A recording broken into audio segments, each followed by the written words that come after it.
que des pays qui ont légalisé officiellement le mariage pour tous.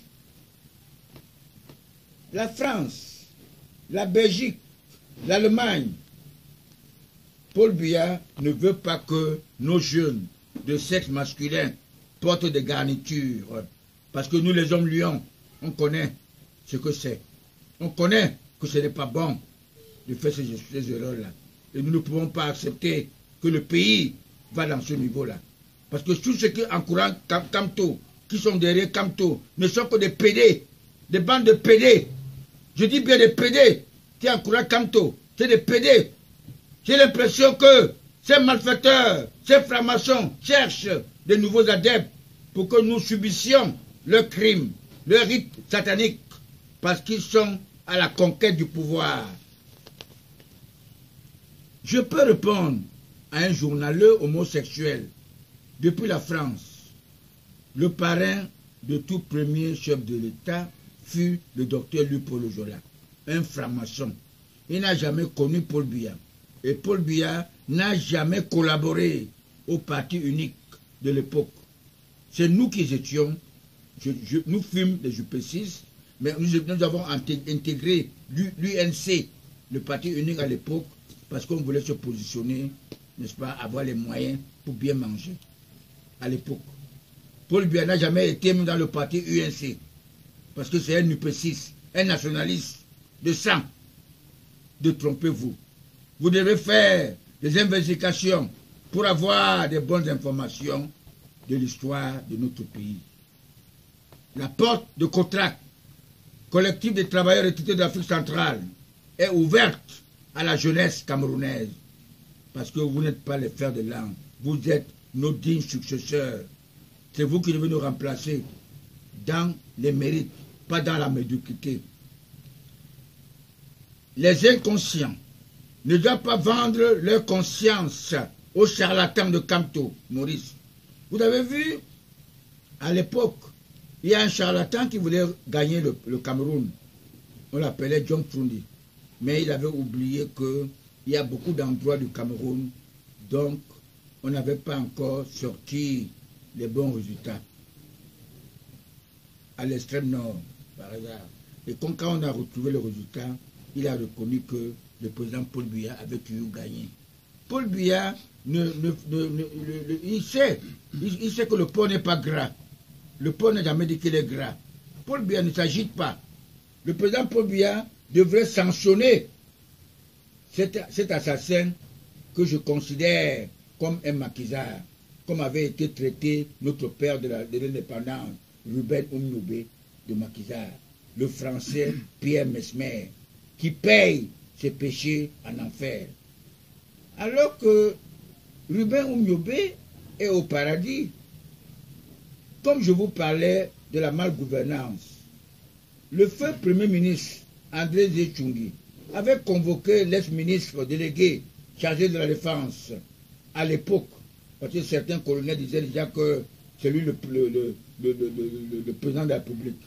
Il donnait des instructions au colonel. Vous savez, ce jeune Albert Mbingola. Et il lui a dit, vous n'êtes pas un administrateur, vous êtes plutôt un homme d'affaires. Tous ceux qui sortent dans cette prestigieuse école, l'ENAM, sont tous des hommes d'affaires. Plusieurs, pour se protéger, se font habiter par leurs diables et leurs marabouts.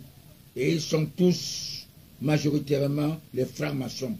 Tous ont hérité cette méthode de l'ancien régime du président Amadou Ahidjo, le code noir français. Le pion de la France, que son parrain fut docteur Louis-Paul Ojola, un grand franc-maçon, et aujourd'hui, tel père, tel fils. Et il se trouve, ce pauvre con, en enfer. Alors, je voulais vous dire aussi en passant, ces idiots qui veulent pousser nos enfants à la rue, alors que leurs enfants sont à l'étranger, ils nous prennent comme des cons. Mais ils oublient que l'élève peut dépasser le maître.